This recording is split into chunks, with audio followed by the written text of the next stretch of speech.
अस्सलाम वालेकुम, मैं हूं फैसल तारिड़। आज 23 जुलाई 2021 है और आज दिन है जुमे का। इस वीडियो के अंदर हमने अफगानिस्तान के हवाले से बात करनी है क्योंकि वहां पे इस वक्त जंग जारी है।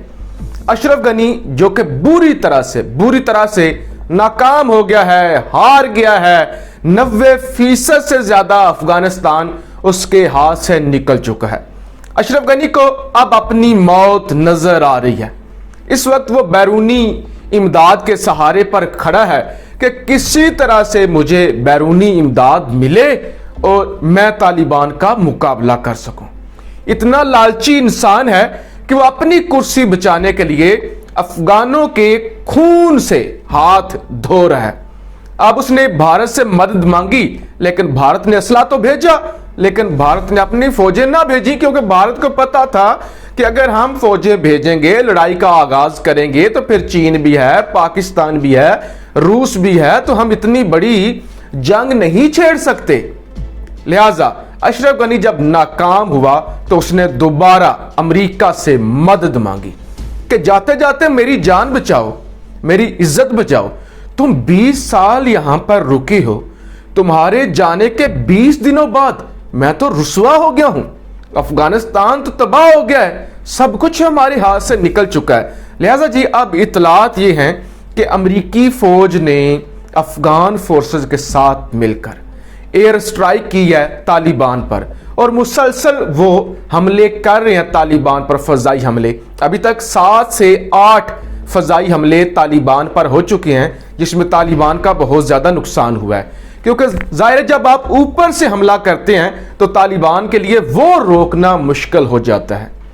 अब जो मेन फोकस है गनी का और अमेरिका का, हालांकि अमेरिका मैंने आपको बता दिया 95% निकल चुका है, लेकिन पेंटागन की इज्जत का सवाल है। कल मैंने आपको बताया था ना कि जो मार्क मिली है, जो आर्मी चीफ है अमेरिका के, उन्होंने खुद तस्लीम किया कि आधे से ज्यादा जो अफगानिस्तान है वो हाथ से निकल चुका है। लिहाजा ये फिक्र की बात है और इससे तालिबान का कंट्रोल आ गया, तालिबान तबाही मचा देंगे। तो लिहाजा अमेरिका ने मदद का सोचा।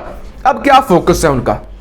अब उनका फोकस तालिबान नहीं है कि तालिबान को मारा जाए, क्योंकि उन्हें यह पता है तालिबान एक सोच का नाम है, तालिबान एक नजरिए का नाम है ना कि मजहब की खातर लड़ना, मुल्क की आजादी की खातर लड़ना, शरीयत के कानून की खातर लड़ना, ये एक सोच का नाम है। कितनों को मारेंगे? इनके ख्याल में यह है कि सिर्फ 75,000 तालिबान है। नहीं, ये तो एक सोच है ना, उस सोच पर जो भी चलता है वो तालिबान का साथी है। अब इनका क्या फोकस है? फोकस ये है कि ये लोग निशाना बनाएं असले के डिपो को। लिहाजा जब असला ही नहीं होगा तो कैसे लड़ेंगे? जब तालिबान असला मांगेंगे रूस से, चीन से या पाकिस्तान से, तो हम इल्जाम लगा देंगे, जैसे पाकिस्तान पर वो पहले इल्जाम लगाते हुए आए हैं कि फलां मुल्क है तालिबान के पीछे, इस पर भी पाबंदियां लगाई जाएं। तो अभी तक जो 6 से 7 हमले हुए हैं ना, फजाई हमले, उनमें बड़े पैमाने पर तालिबान ने जो सामान अमरीकी छीना हुआ था, मुख्तलिफ वो जिन्हें माल गनीमत मिला था या अपना असला था, उन असले के डिपुओं पर स्ट्राइक की गई है और तालिबान के असले को इस वक्त नुकसान पहुंचाया जा रहा है। मुज़ाकरात बुरी तरह नाकाम हो चुके हैं। ईद पर भी सीज फायर नहीं हुआ, इस दफा ईद पर भी सीज फायर नहीं हुआ, बल्कि एक ताजा तरीन अभी बयान आया है तालिबान के तर्जमान का। वो ये कहते हैं कि अगर आप कोई अब टॉक्स करना चाहते हैं, अगर आप अमन की बात करते हैं और अगर आप अमन के साथ रहना चाहते हैं, अमन के साथ चलना चाहते हैं, तो एक ही शर्त है, एक ही शर्त है हमारी, अब इसके अलावा कोई बात नहीं होगी, सारी बातें बाद में होंगी। अभी जो फिलहाल बात है वो ये है कि अशरफ गनी स्टेप डाउन कर जाए, इस्तीफा दे अशरफ गनी। अब अशरफ गनी जाएगा तो बात होगी, अदरवाइज कोई भी बात नहीं होगी। जबकि एक और वाकया पेश आया है 1-2 दिन पहले, आज रिपोर्ट हुआ है कि एक सुहेल परदेस एक गद्दार था जो ट्रांसलेटर का काम करता था, तर्जमान था अमेरिका और अफगानियों के माबैन, अफगान फौज में और अमेरिका में। यानी उसे इंग्लिश आती थी, उन्हें पश्तो में या फारसी में समझा दिया, यानी ट्रांसलेटर सादा लफ्जों में। उसने कई सालों तक अमेरिका की खिदमत की अपनी जमीन को बेचकर। अपने वतन को बेचकर। वो जा रहा था काबुल से ईद मनाने के लिए खोस्त में, खोस्त जो कि सूबा है अफगानिस्तान का। अब तालिबान के वो हत्थे चढ़ गया एक चौकी पर, तालिबान ने उसे उतारा और उसका सर कलम कर दिया।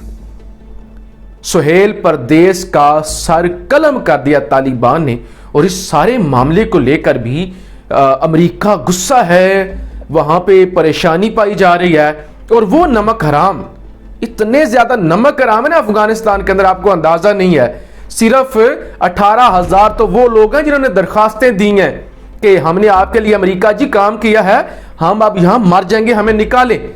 अब अमेरिका ने ये प्रोग्राम बनाया कि वर्जीनिया के अंदर उनकी एक सॉफ्टली एक एयर बेस है, एक फौजी बेस है, वहां पर वो लेकर जाएंगे इन अफगानियों को। और पहला जो दस्ता जा रहा है, पहला जो ग्रुप जा रहा है, उसके अंदर 2500 लोग मूव कर रहे हैं अफगानिस्तान से वर्जीनिया। 700 फौजी हैं और बाकी उनके फैमिली मेंबर हैं। तो जितने भी बाकी भी लोग होंगे उन्हें अमेरिका लेकर जा रहा है। और अब अमेरिका उनकी ड्यूटी ये लगाएगा कि वो उनकी बेसेस की हिफाजत करे। अमेरिका एक तीर से दो शिकार कर रहा है। एक हमदर्दी कि हम कितने लॉयल हैं, हम हमारे साथ जो चलते हैं ना, हम उनको अकेला नहीं छोड़ते। सुहेल परदेस के बाद हमें पता चल गया कि इनकी जानों को भी खतरा है, तो हम अकेला नहीं छोड़ते, हम बहुत हमदर्द हैं। तो एक तो हमदर्दी लेगा, दूसरा इनसे काम लेगा। पहले तो उसने अफगानिस्तान को इस्तेमाल किया ना, अब वो अपने मकसद के लिए अफगानियों को इस्तेमाल कर रहा है। अब वो अफगानियों को इस्तेमाल करेगा और क्रेडिट भी लेगा कि मैं इनको लेकर गया हूं। और इस वक्त मुसलसल ये सिलसिला जारी है कि अफगानों को लेकर जाने का। जबकि तालिबान का आज एक और बयान आया है। तालिबान ने एक और आज स्टेटमेंट दी है जो इस वक्त इंटरनेशनल मीडिया पर चल रही है। वो ये है कि हम जंग नहीं चाहते, हम जंग नहीं चाहते, हम खून नहीं बहाना चाहते, हम अमन चाहते हैं। हमें जालिम ना कहा जाए, हम जालिम नहीं हैं। हम सिर्फ ये चाहते हैं कि अफगानिस्तान के अंदर अमन हो। हमारी सिर्फ ये ख्वाहिश है, हमारी कोई लड़ने की ख्वाहिश नहीं है। हमारी ख्वाहिश है कि अफगानिस्तान की आवाम को रिलीफ मिले। अब ये जो जंग पर हमें उकसा रहा है, जो अभी तक का फसाद है, सारे का सारा तालिबान ने अशरफ गनी पर डाल दिया है। वो कहते हैं अशरफ गनी जिम्मेदार है। और उन्होंने साथ ही भारत को भी रगड़ा है। तालिबान कहते हैं कि भारत कहता है कि हम मदद करेंगे। तालिबान कहते हैं ये जो बैरूनी मुदाखलत है ना, बैरूनी मुदाखलत, असल ये है फसाद की जड़। ये जो गनी भारत से मदद मांगता है और भारत असला भेजता है। तालिबान ने यह कहा है कि जान लें वो लोग जो अशरफ गनी की बातों में आए हुए हैं, जो अशरफ गनी की मदद कर रहे हैं, हम उन्हें अपना दुश्मन समझेंगे। खुदारा हमारे सब्र को मत आजमाएं और अशरफ गनी की मदद ना करें। और अशरफ गनी क्यों अफगानिस्तान के मामले में बैरूनी मुदाखलत वो लेता है, क्यों वो दावत देता है बैरूनी ममालिक को कि वो हमारे मामले में आकर मुदाखलत करें। वैसे तो वो हम पे इल्जाम लगाता है कि पाकिस्तान, उनका अमर साले ये जो बकवास करता है पाकिस्तान के खिलाफ, नायब सदर, वैसे तो वो तालिबान पर इल्जाम लगाती है ना अशरफ गनी सरकार कि ये पाकिस्तान से मदद लेते हैं, ये फलां जगह से मदद लेते हैं। वो कहते हैं आप तो हम पे लगाते हैं, लेकिन आप खुद भारत से मदद मांग रहे हैं और बैरूनी ममालिक के सारे मामले में लेकर आ रहे हैं। तो फौरी तौर पे अशरफ गनी निकल जाए। इसके अलावा अब जो अफगान है वो डर कर तुर्की भाग रहे हैं। देखिए ये एक पुराना तरीका कार है, यहाँ पाकिस्तान से भी लोग काफी जाते हैं गैर कानूनी रास्ते से, कि यहां से ईरान जाते हैं, ईरान से वो पहाड़ियां, माको की पहाड़ियां शायद, वो पार करके तुर्की जाते हैं और तुर्की से आगे वो यूरोप की तरफ निकलते हैं। तो अफगान भी बड़ी तादाद में जाते हैं। तो आज तुर्की ने 1500 अफगानों को पकड़ लिया है और वो जो ईरान के साथ जहां से ये चोरी चुपके ट्रैफिकिंग होती है, वहां पर एक दीवार बना दी है।